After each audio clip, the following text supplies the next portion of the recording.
every Wednesday for InFocus, a weekly talk show produced by the SKNIS Information Service, where we provide exclusives with key persons within the government and discuss pertinent, relevant, and interesting matters that affect us all.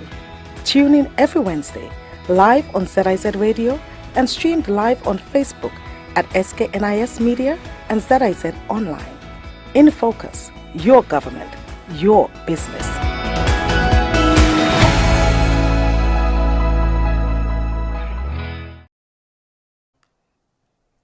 I'm Ian Richards. Welcome to InFocus, a weekly program where we zoom in on what's happening within and throughout the government, your government. Well, the Independence 40 Committee released an updated calendar activities last week that is packed with an array of events to engage all stakeholders. Our guests today are the co-chairs of the Independence 40 Planning Committee, Dr. Marcus Natter and Vera Galloway. They will share pertinent details about a number of official events, including the Prime Minister's lecture series, the debut of Patriotic Day, and observances for National Heroes Day. Warrant Officer 1 St. Clair Williams will also join the discussion a bit later to highlight the return of the Night Independence Ceremonial Parade.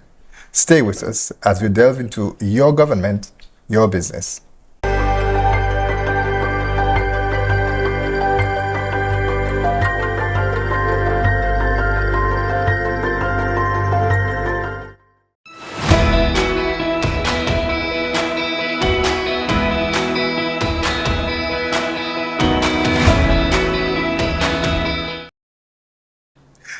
Thanks for staying with us, and allow me to welcome, of course, as we mentioned earlier, Vera Galloway and Dr. Natter. They are the co-chairs for the Independence 40 Planning Committee. Thank you. Good afternoon. And you were here back in April. It was the first time, so I should actually say welcome back. So when you were here initially, of course, it was in the preliminary stages and there wasn't much to share, and so there's a lot more to talk about now.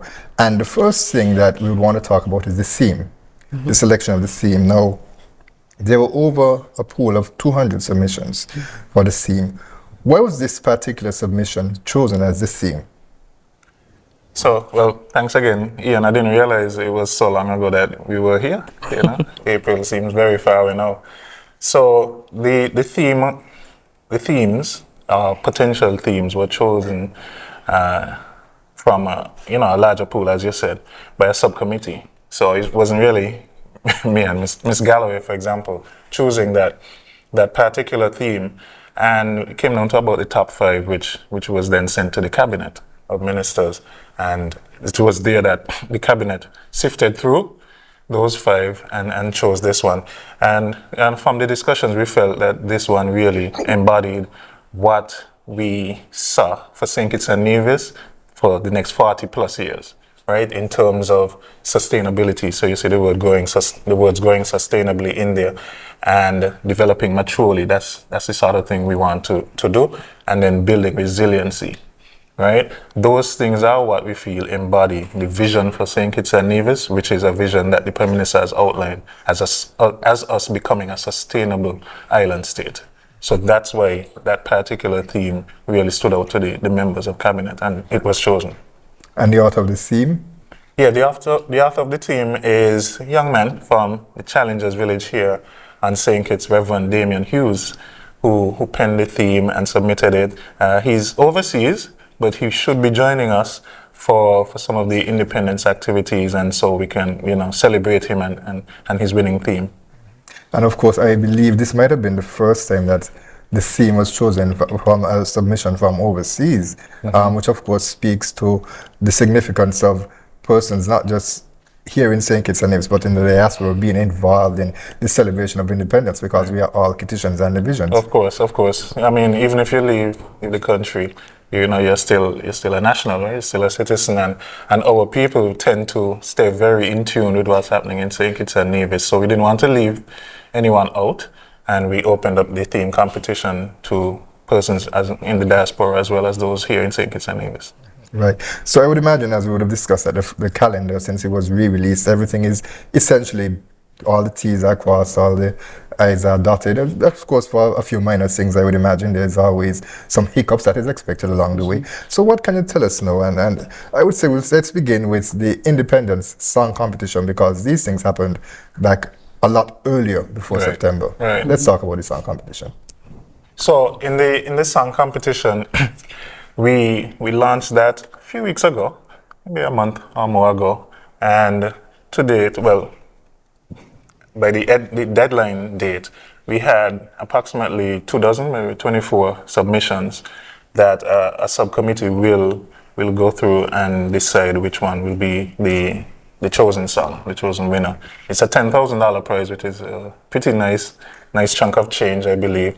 And you know, I think the 24 is quite a good number, and the committee would have a tough time going through that. But we wanted for the 40th to really have something, again, very patriotic coming out, some product coming out of it, so that at the end of, you know, when all of the festivities are done, we have something we could look back to and say, hey, this particular product was something that came out from the 40th anniversary, and that would live on, you know, and give that person, you know, some bragging rights as well, that they developed a song that won that competition for the 40th anniversary.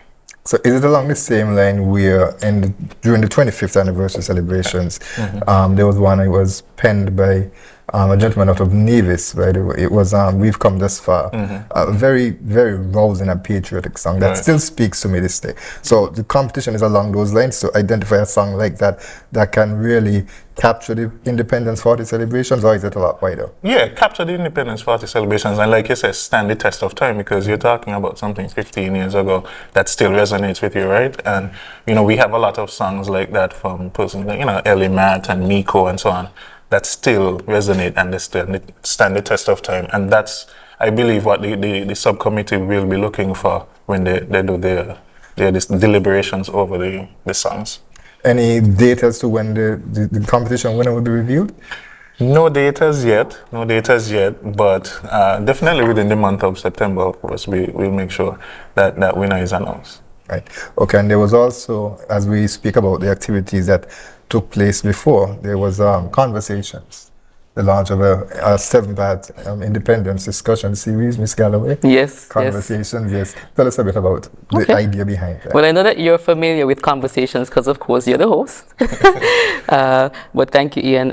We do have an ongoing series, or we've had an ongoing series of discussions entitled Conversations, Reflections and the Way Forward, and it offers an engaging platform for deeper exploration of past trials, achievements, current discussions, current accomplishments, challenges, and even opportunities for our nation. The conversations or discussions were designed to pave a way for the transformation of our Twin Island Federation into a sustainable model for an island state, which is something that the Prime Minister and the Cabinet always speaks to. So we've had 6 of 7 conversations to date. We've had 2 of those in Nevis at the Malcolm Bishard Park, and we've had very successful ratings as it relates to the conversations. We hope to conclude tomorrow, which is Thursday the 7th, at the CUNA Conference Center. And in this final installment, we will explore the theme 40 and beyond. So we're looking to end on with a bang, on a high note. And the panelists for this interactive discussion for the series comprise of a diverse group of individuals. On this one, we'll have youth activists, cultural advocates, educators, historians. So we're basically bringing back a culmination of people to this last one. So we hope, and prominent lawyers. So we hope to have a wonderful final showcase of conversations, and these can be found, of course, I believe, on the SKNIS page as well as the Independence page as well. Yes, it's also available on the Facebook page and the YouTube channel of ZIZ as well too. Right. Dr. Natta, how has the conversations been for you? Is it what the committee expected? I mean, I think we've surpassed the expectations, quite honestly.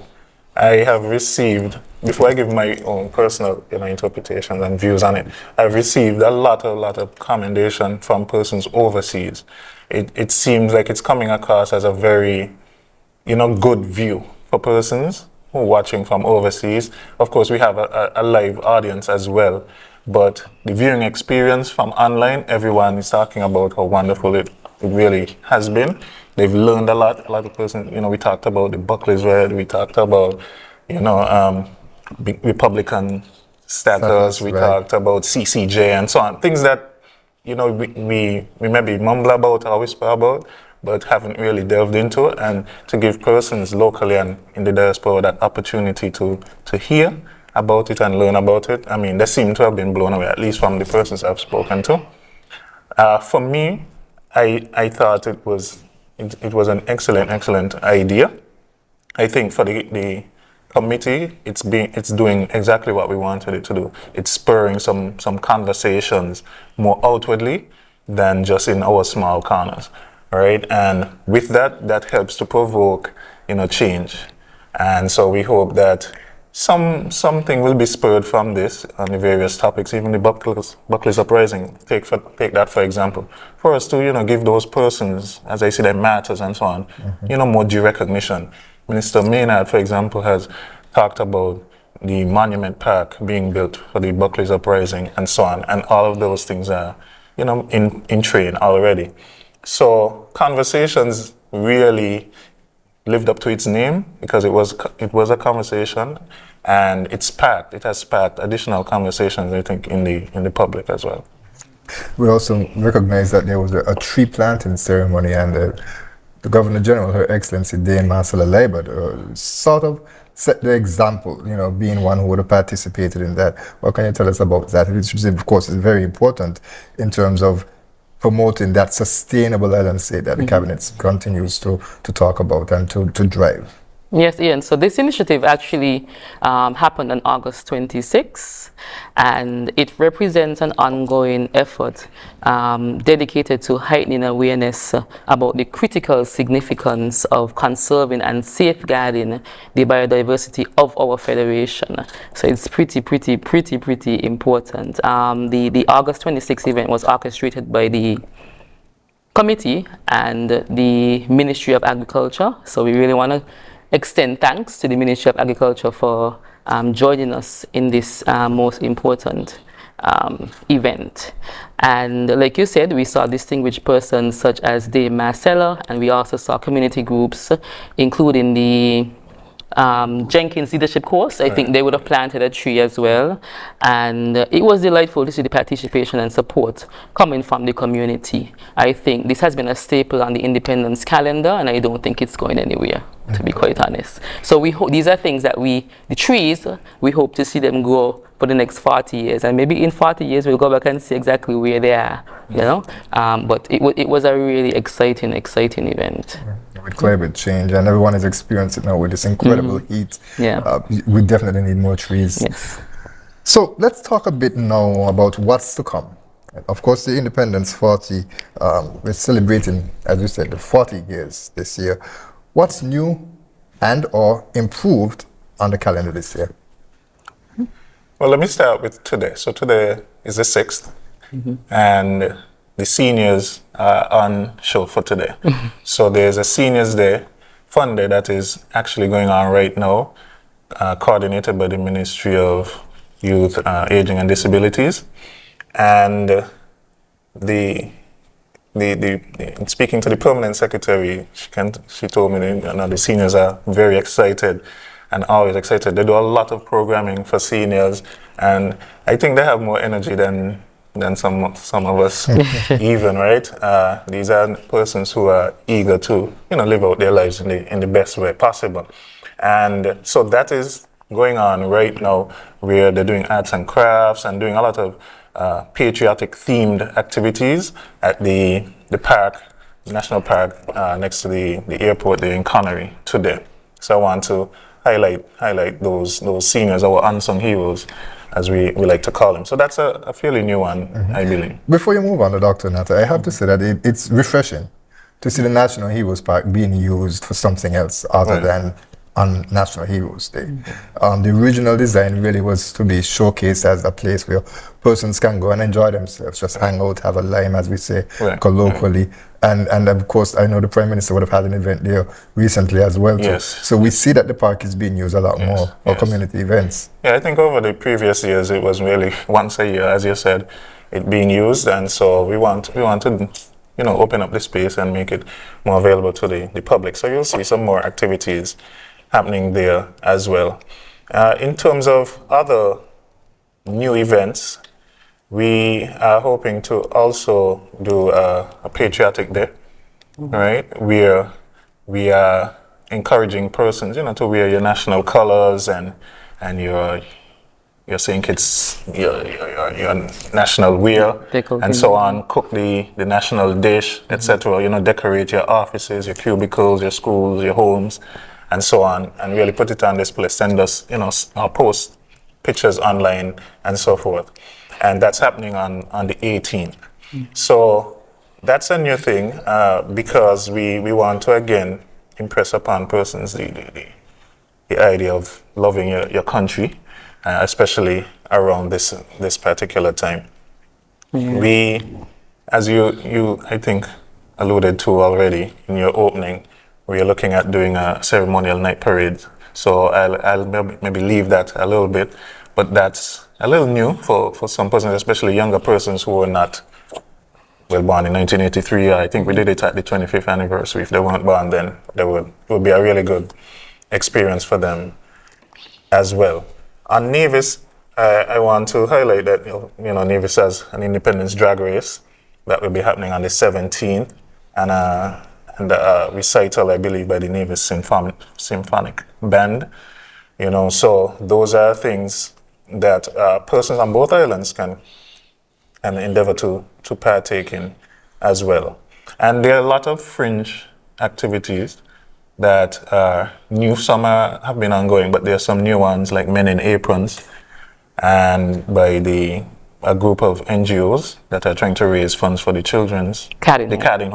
The Carding Home, raise funds for the Carding Home. So those are some of the newer events. And later in October, and we'll have more details a little later down, not in this particular program. In October, we are looking to do an Independence theatrical production, Independence 40 theatrical production, which will be new, I think, for a lot of us who haven't seen, let's say, a Broadway show or those kind of productions.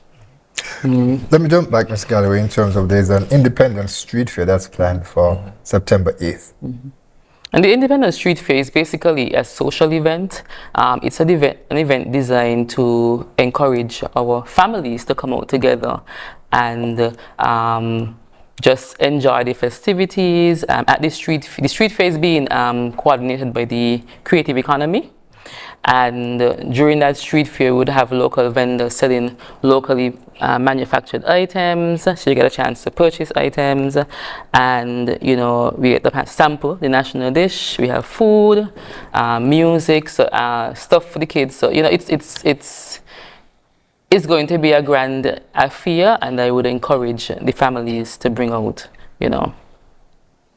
the parents to bring their children and families out. Right, and actually, let me just correct myself. It's on September 9th. It's September 9th. So that's this coming Saturday. Right. It's a short time, but it's this coming Saturday, and it will be held in the vicinity of 4th Street and Central Street. Okay.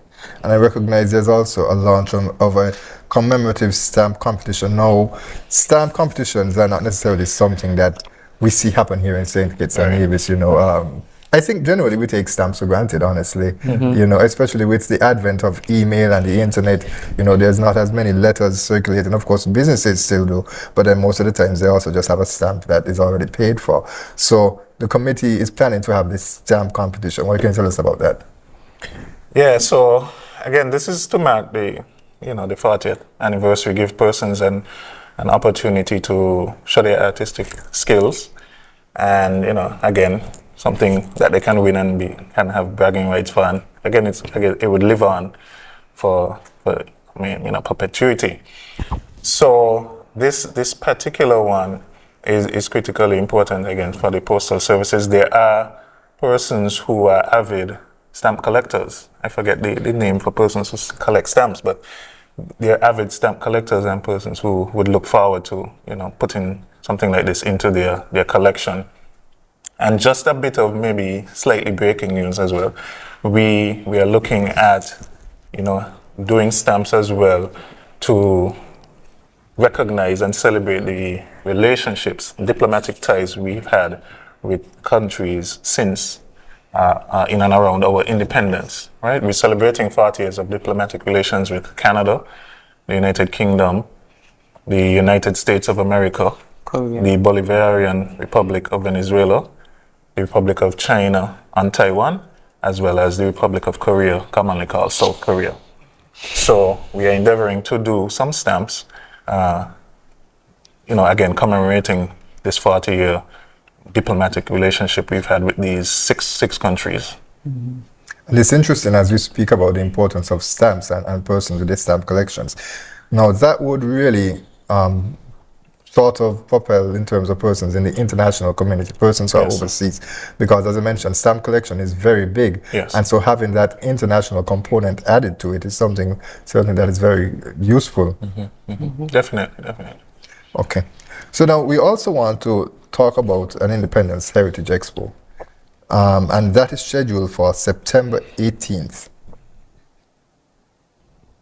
Yeah, so this particular exhibit is will be on display at the St. Christopher National Trust, where we call our National Museum. They are coordinating that, so that's the old Treasury building down on the Bay Road in Bastille.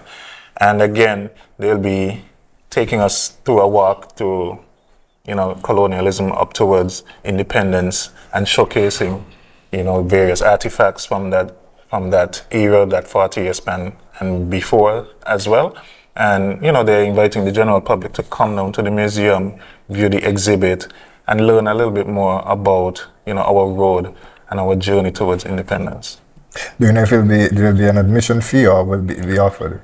I believe there's a small admission fee. The museum doesn't generally charge too much, but I'm not sure if it's a small admission fee or it might be just free because it's independent. But either way, we want to encourage persons to donate because the donations, of course, help to keep the museum going and keep it going, keep the exhibits coming as well.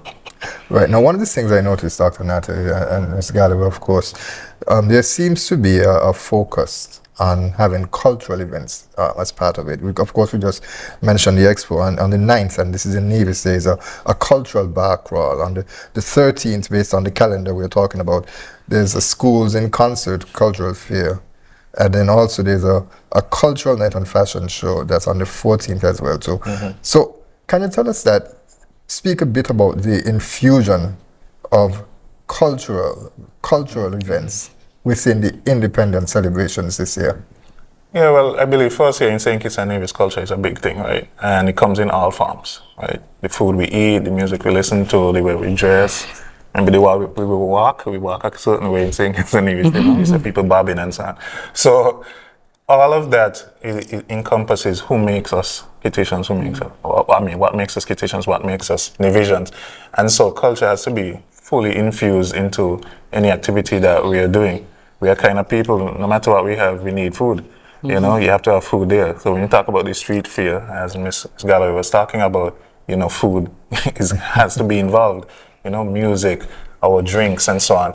And so those events you mentioned are all in Nevis, coincidentally, and have a strong focus on culture and bringing out the culture. But not only just because it's part of our culture, I think it's important for the younger persons to see that, right?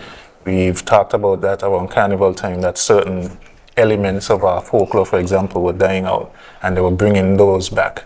And that's for young persons to be educated about what was giant despair, why we had mummies, and all of those kind of things. So this is an opportunity to showcase, but also to educate, I believe, the younger generation as well.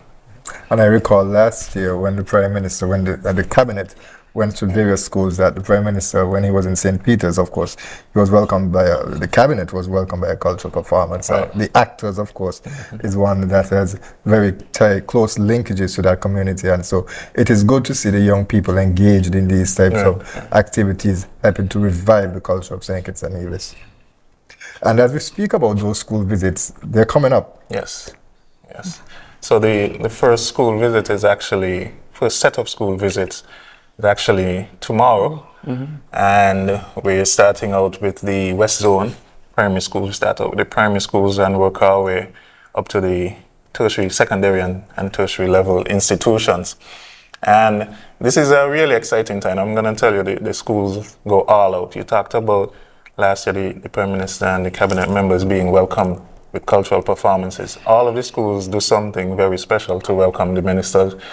And it's a lot of them. For a lot of them, it's the first time and one of the only times they can get very close to, let's say, a cabinet minister or a prime minister. Even though we're small, you know, it's not always that primary school students are exposed or be able to, you know, touch, shake their hands and so on. So they get very excited. It's always a very good time. The schools all put on these little mini programs, a little skit and so on. So, and the ministers themselves look forward to engaging and meeting all the students and the teachers and staff. And I believe they enjoy just getting away from the office for a little bit and off of all of that paperwork and just freeing up themselves, rolling up their sleeves a little bit, getting some fresh air out there. And so we look forward to engaging with the first set of primary schools tomorrow. And then we hit the road again on Friday. And then next Monday and on Thursday next week, we close out with the secondary schools as well as the tertiary institutions like CFBC. Any particular strategy behind the selection of the schools in terms of the grouping? Well, one, just ease of transportation, you know, and so we try to go in a direct line. We've spread it across some days so we can not be too rushed and not be too tired after that. It can be very tiring. So we are working our way west, east, west, and north, and then coming around on the other side and ending off in Bastia. And likewise, our colleagues on Nevis I believe they have begun their school visits already. You know, school just opened on the 4th, so they begun their school visits this week and into next week as well. Ms. Galloway, talk to us about the National Service of Gratitude. What is that? Okay, well, the National Service of Gratitude, many would know it as the Independent State Service. And this has consistently held a significant place on the Independence calendar of activities. However, for this year's celebration, we opted to infuse a unique element by introducing a gospel concert segment. So we have the actual service, and we will have a gospel concert immediately following. The aim of that was to bring a fresh perspective and ensure inclusivity in this commemorative event.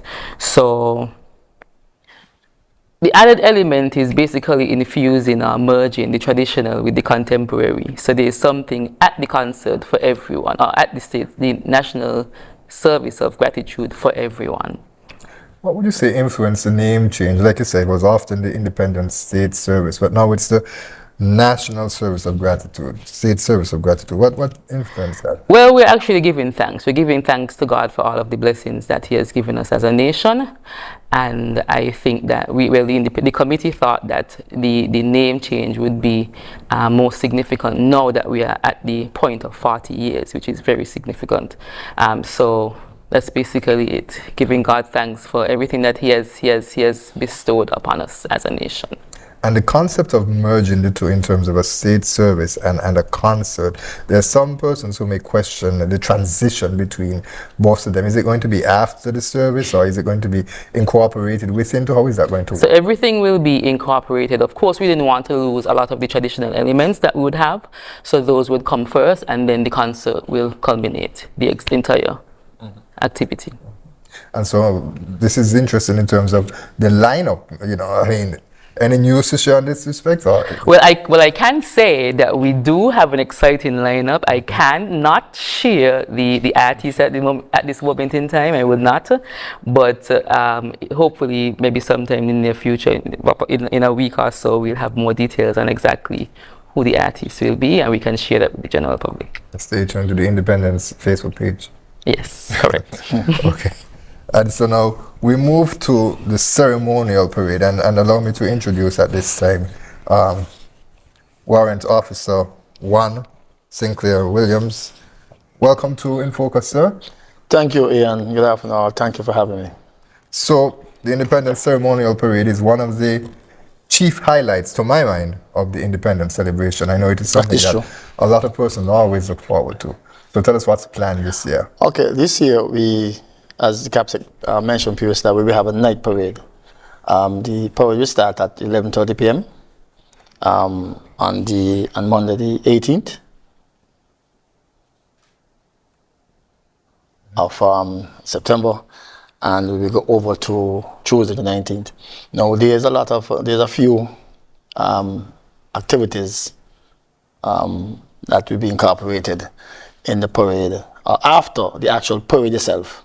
So after the what we call the Three Trees to the Nation, that complete the parade, and after that we have some displays that would take place after that, and I will go into them in short order. We will have the SKNIS Defense Force Community Drum Corps. They will do a drum display. We have the Honor Guard from the Embassy of China and Taiwan. They will be doing also a display. And then so just to get this straight, we will have a platoon here of soldiers from Taiwan. Correct. Republic of China, Taiwan. Correct. And after that, we have what we call a show of assets, government assets. Let's say example like Ministry of Health, they provide ambulance, the fire services will provide a fire truck with firemen, so it's vehicle and crew, to actually showcase the assets that used on a daily basis within the Federation.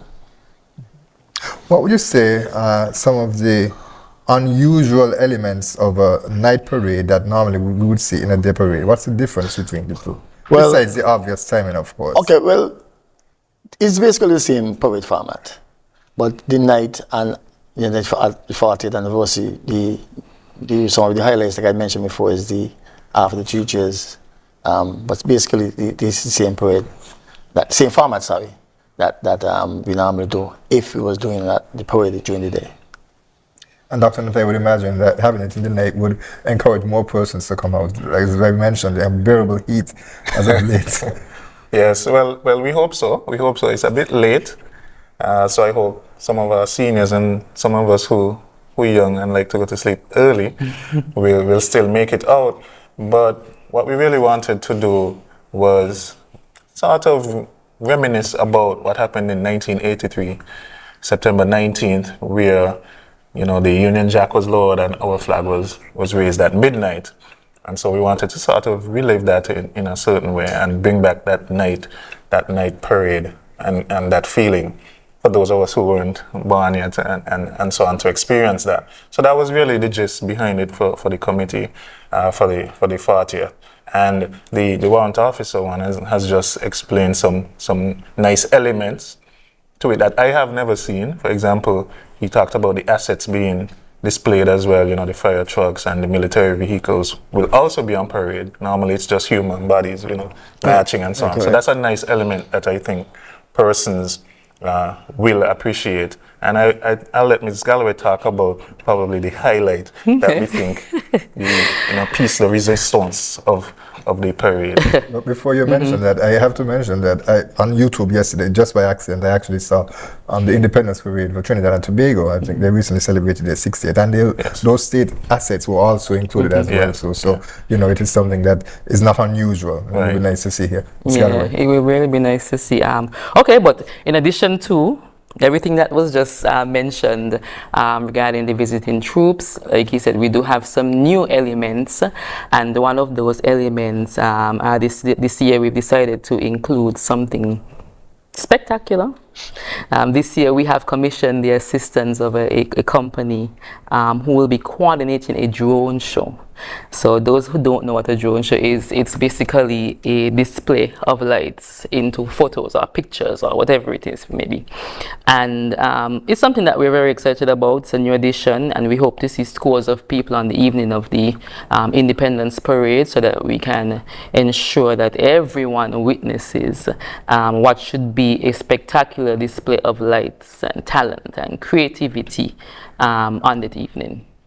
The first time I saw a drone show was at a sporting event. It was in Saudi Arabia, actually, and it was extremely spectacular. So it's made its way over here. It's made its way over here. It was, you know, a joint effort, the committee and the government, of course.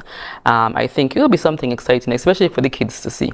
So I'm hoping that everyone comes out on that evening of the Independence Parade and, you know, witness historical moments as well as create new ones. And of course, as we mentioned, that's on September 18th. Correct. It's important to remember Tuesday night, September 18th at 11:30. Right. No, not Tuesday, Monday. It's Monday night. Monday the 18th. Independence Day. Yes, Monday the 18th. yes. All right. So what we're going to do, we're going to take a quick break right now, but when we come back, we want to speak a bit more about one of the other highlights that persons look forward to, the Independence Lecture Series, the Prime Minister's Independence Lecture Series, and find out, if we can, who the guest speaker will be.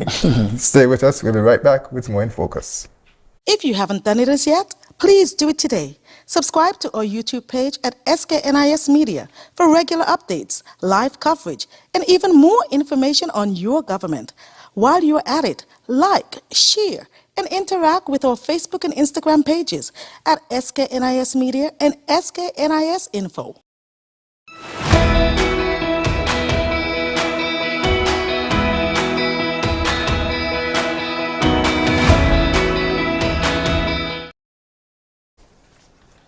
Welcome back to In Focus. We continue our discussions with the co-chairs of the Independence 40 Planning Committee, Dr. Marcus Natter and Vera Galloway.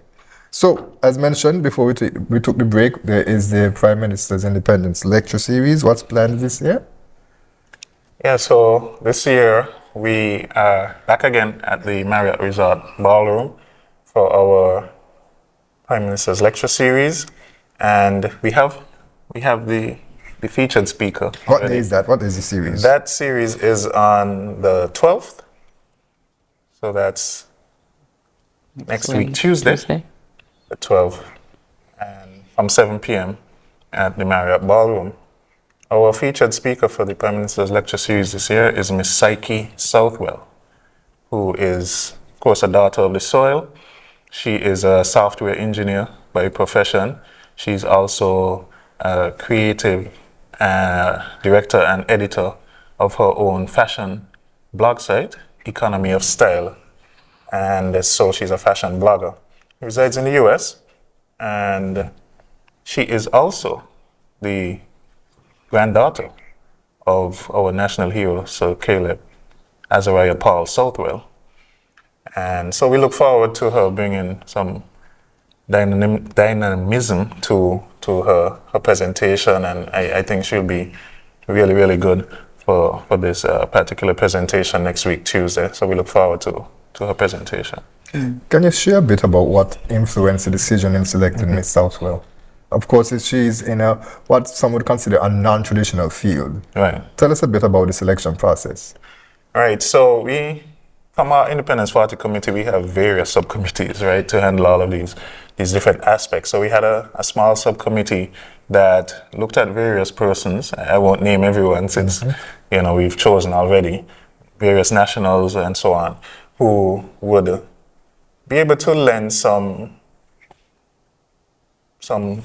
support, some interest in terms of the theme and lean towards that. So having gone through their own, internal deliberations and looking at the different persons that could possibly be there, they decided to choose Ms. Southwell and another person who they presented again to Cabinet, and Cabinet then finalized Ms. Southwell as the chosen person.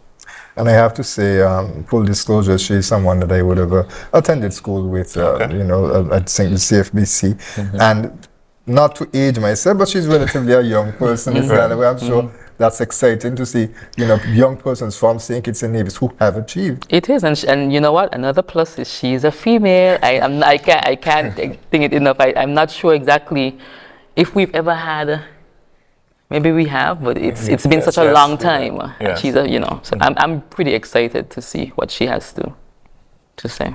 Any idea, any insight that you may be able to share in terms of what her presentation may be about, besides the obvious in terms of the independence theme? Yeah, no insights, no insights per se, but it's interesting because, as I said, she's a software engineer, so a very tech savvy person, but she's also a fashion blogger. So, it's an interesting mix. So it'll be interesting to see how she presents on the theme, using those skills that she has. Well, certainly something to look forward to. And of course, it will be streamed live for those who may not be able to attend as well. Now, also something I have to talk about, which there seems to be a lot of buzz in the country about a new initiative where when you go to one of the local stores or a restaurant and you purchase a brewery drink, there's some special little decals there. Yeah. It's a project that we are very excited about. The inclusion.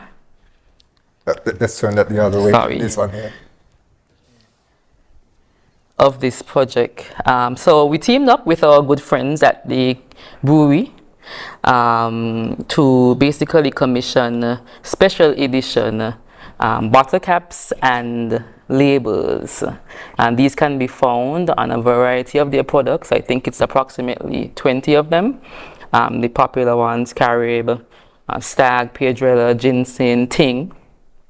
And maybe you can hold it up for the camera. Maybe, yes. So here we go. Ooh, wait, yes.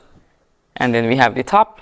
So it basically bears our specially designed Independence 40 logo.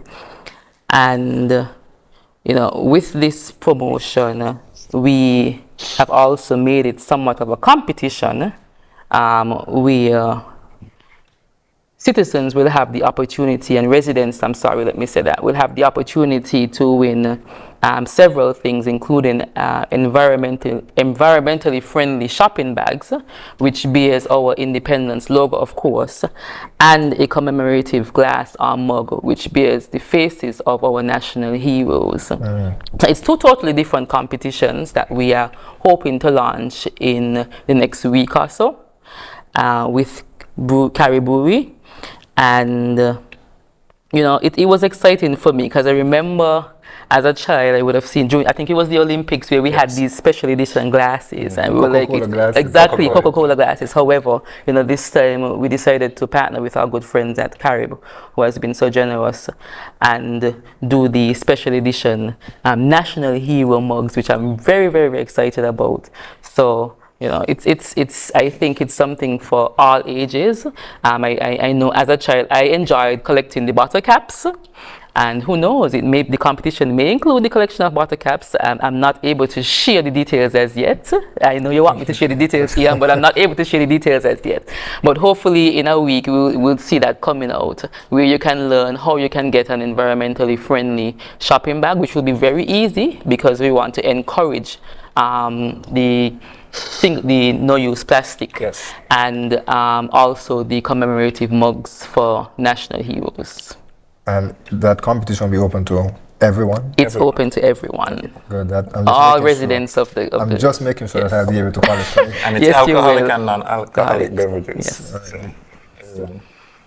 Something that is very exciting. I myself am excited, especially for the mug. Yes.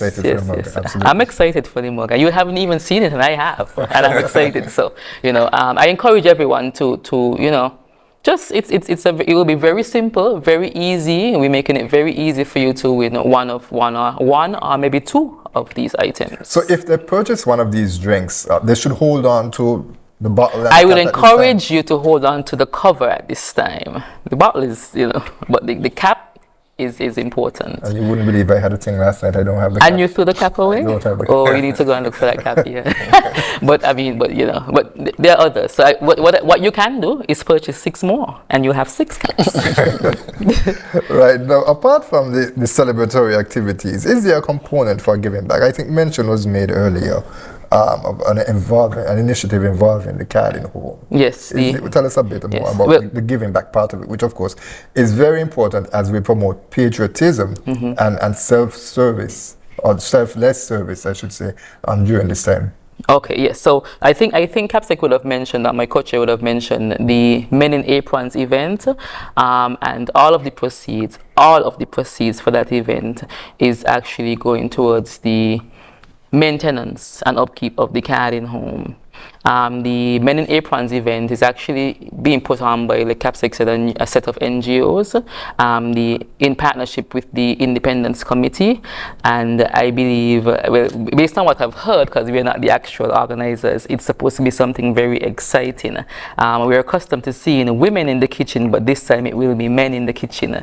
So I will encourage everyone to support the event, not because of its uniqueness, but because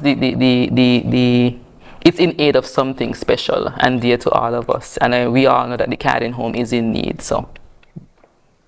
Capsec, anything you care to share with regards to that event? Yeah, sure. So I know the Rotary clubs, both Rotary clubs and St. Kitts are a part of that.